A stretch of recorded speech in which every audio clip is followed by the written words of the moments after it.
കേരള കോൺഗ്രസ് ചെയർമാനും MLAയുമായ KM മാണി അന്തരിച്ചു. ശ്വാസകോശ രോഗത്തെ തുടർന്നാണ് കൊച്ചിയിലെ സ്വകാര്യ ആശുപത്രിയിൽ ചികിത്സയിൽ കഴിയുകയായിരുന്നു അദ്ദേഹം.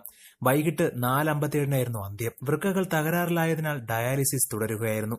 മരണസമയത്ത് മകൻ ജോസ് കെ മാണി അടക്കമുള്ളവർ മാണിക്കൊപ്പമുണ്ടായിരുന്നു.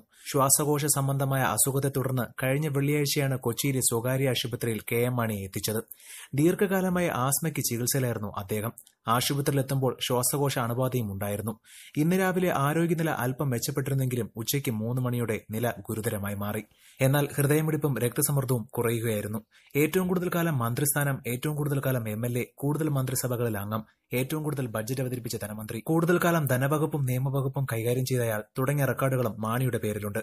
1964 പാലാ മണ്ഡലം രൂപീകരിച്ച മുതൽ അവിടുത്തെ MLA ആണ് അദ്ദേഹം. ഒരേ മണ്ഡലത്തിൽ നിന്ന് ഏറ്റവും കൂടുതൽ തവണ ജയിച്ച വ്യക്തി കൂടിയാണ് മാണി. ഇതിനെക്കുറിച്ചുള്ള കൂടുതൽ വാർത്തകൾ അറിയാൻ ഈ ചാനൽ മറക്കാതെ സബ്സ്ക്രൈബ് ചെയ്ത് ഈ വീഡിയോ മറ്റുള്ളവർക്കും ഷെയർ ചെയ്ത് കൊടുക്കുക.